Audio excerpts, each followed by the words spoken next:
ముఖ్యమంత్రి చంద్రబాబు నాయుడు గారు అటు పులివెందుల నియోజకవర్గం మీద ఇటు కడప జిల్లా మీద పగబట్టడం, కక్ష కట్టడం చాలా దురదృష్టకరం, చాలా శోచనీయం.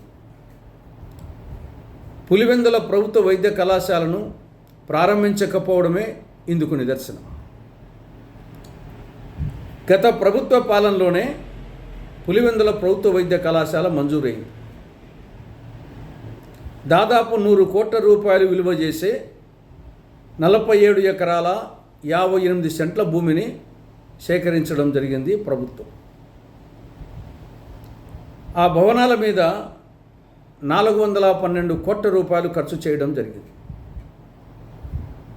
ఆసుపత్రి భవనాలు 100% పూర్తయినాయి. 625 పడకలతో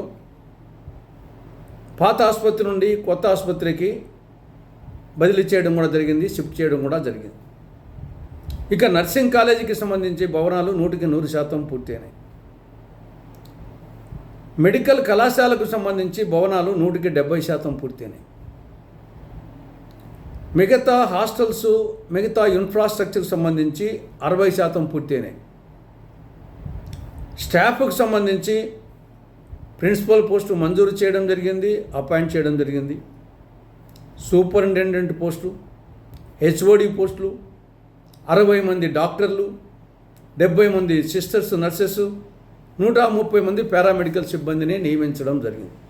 ఇదంతా గత ప్రభుత్వ పాలనలో జరిగింది. ఈ నేపథ్యంలో ఢిల్లీ నుండి నేషనల్ మెడికల్ కమిషన్ వాళ్ళు వచ్చారు. పులివెందులకు వచ్చి క్షేత్రస్థాయిలో పరిశీలించి ఇంద్రభవనాలు లాంటి భవనాలు చూసి సిబ్బంది సఫిషియెంట్గా ఉంది, వసతి సఫిషియెంట్గా ఉంది అని సంతృప్తి చెంది వాళ్ళు 2024 ఆగస్టు 16వ తారీఖున 50 MBBS సీట్లకు 2024-25 విద్యా సంవత్సరానికి సంబంధించి LOP లెటర్ ఆఫ్ పర్మిషన్ ఇచ్చారు. మీరు ప్రారంభించుకోండి 50 మందితోనే 2024-25 విద్యా సంవత్సరానికే. ఆ నేపథ్యంలో చంద్రబాబు ప్రభుత్వం ఏం చేయాలి? మాకు 50 MBBS సీట్లు చాలవు, మాకు 100 కావాలా, 150 కావాలని అడగాలి. కానీ చంద్రబాబు ప్రభుత్వం చేసింది ఏమిటి? మాకు 50 MBBS సీట్లు వద్దు, మా దగ్గర వసతి సౌకర్యం లేదు, మా దగ్గర సిబ్బంది లేరు, మేము మెడికల్ కళాశాలను నిర్వహించలేము, ఈ 50 MBBS సీట్లు వద్దు అని లేఖ రాశారు. అప్పుడు నేషనల్ మెడికల్ కమిషన్ విధి లేని పరిస్థితుల్లో 2024 సెప్టెంబర్ 10న ఆ లెటర్ ఆఫ్ పర్మిషన్ ఉపసంహరించుకుంది. పర్యవసానంగా పులివెందుల ప్రభుత్వ వైద్య కళాశాలకు 50 MBBS సీట్లు కోల్పోవడం జరిగింది. పోనీ తర్వాతైనా ఏమన్నా ప్రయత్నం చేశారా?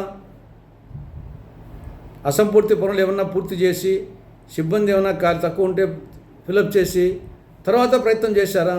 ఏం చేయలేదు. ఒక్క పైసా ఖర్చు పెట్టలే. నేషనల్ మెడికల్ కమిషన్కు లేఖ రాయలే. పర్యవసానంగా 2025-26 విద్యా సంవత్సరానికి సంబంధించి 150 MBBS సీట్లు, 24 PG సీట్లు కోల్పోవడం జరిగింది పులివెందుల ప్రభుత్వ వైద్య కళాశాల. పోనీ ఈ సంవత్సరం 2026-27 కన్నా ప్రయత్నం చేస్తున్నారా? అది చేయలేదు. ఇప్పటికే ఏప్రిల్, మే అయిపోయి జూన్లో ఉన్నాం, ఏ ప్రయత్నం చేయలేదు. మళ్ళీ ఈ సంవత్సరం కూడా 150 MBBS సీట్లు, 24 PG సీట్లు పులివెందుల ప్రభుత్వ వైద్య కళాశాల కోల్పోతూ ఉంది. గోరు చుట్టు మీద రోకటి పొట్టుల మళ్ళీ ఏం చేసింది కూటమి ప్రభుత్వం? పులివెందుల ప్రభుత్వ వైద్య కళాశాలలో ఉండే ప్రిన్సిపాల్ను పిడుగురాళ్లకు బదిలీ చేసింది, సూపరింటెండెంట్ను పిడుగురాళ్లకు బదిలీ చేసింది, 40 మంది డాక్టర్లను, 40 మంది సిస్టర్స్ను, 40 మంది పారామెడికల్ సిబ్బందిని పులివెందుల ప్రభుత్వ వైద్య కళాశాల ఇక్కడ నుండి పిడుగురాళ్లకు, మరికొన్ని చోట్లకు బదిలీ చేసింది. అంటే ఏమిటి ఉద్దేశం, ప్రభుత్వ ఉద్దేశం? ఇంకా పులివెందుల మీద పగ అనక ఏమనాలి దీన్ని? కడప జిల్లా మీద కక్ష అనక ఏమనాలి దీన్ని? కాబట్టి ఇప్పటికైనా మాకెందుకు ఉంటుంది పులివెందుల మీద పగ, కడప జిల్లా మీద కక్ష అని ఒకవేళ ప్రభుత్వం అనాలనుకుంటే ఏమాత్రం ఆలస్యం చేయకుండా అక్కడ ఏదన్నా ఇంకా అసంపూర్తిగా ఉన్న పనులు ఉంటే పూర్తి చేసి నేషనల్ మెడికల్ కమిషన్తో మాట్లాడి 2026-27 విద్యా సంవత్సరం నుంచే పులివెందుల ప్రభుత్వ విద్యా కళాశాలకు 150 ఎంబీబీఎస్ సీట్లు, 24 పీజీ సీట్లతో తరగతులు ప్రారంభించే విధంగా చర్యలు తీసుకోవాలని కాంగ్రెస్ పార్టీ కూటమి ప్రభుత్వానికి, ప్రత్యేకించి ముఖ్యమంత్రి చంద్రబాబు నాయుడు గారికి సూచిస్తూ ఉంది.